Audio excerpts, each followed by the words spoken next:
Hi, I'm Tim Cain, the entertainment editor at the Herald and Review in Decatur, Illinois. This is part of my 365 project this year. I'm listing my 365 favorite albums in reverse order.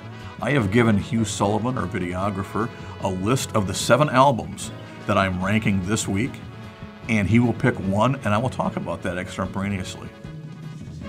Here we go. Enjoy.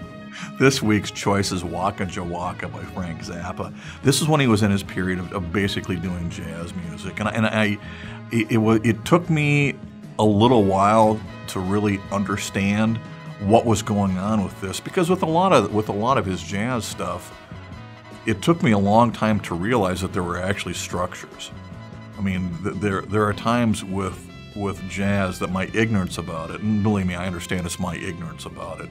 My ignorance about it leads me to think, okay, you all started together and you just happened to end together at the same time. You know, I mean, and I understand better now that it's not like that. And with albums like Waka Jawaka and Hot Rats and the Grand Wazoo that were all recorded around the same time and have the same kind of feel by Zappa. You know, again, it's that modern jazz influenced a great deal by Miles Davis in particular. I got to the point where I finally understood what he was doing with that, and that's part of the reason that it gets up so high. When I finally figured out again that they weren't making it up as they went along, and that there was a structure to it, I became fascinated with trying to find what the structure was. And for me, that was a very valuable thing about that album.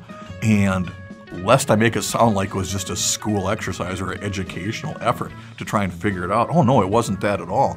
Even when I wasn't able to understand exactly what was going on, I was and continue to really enjoy the music. Hot Rats and Grand Wazoo are going to be higher up on the list. This is not my favorite of them, but I enjoy it enough so that I felt, you know, it is one of the 365 best albums I've ever heard.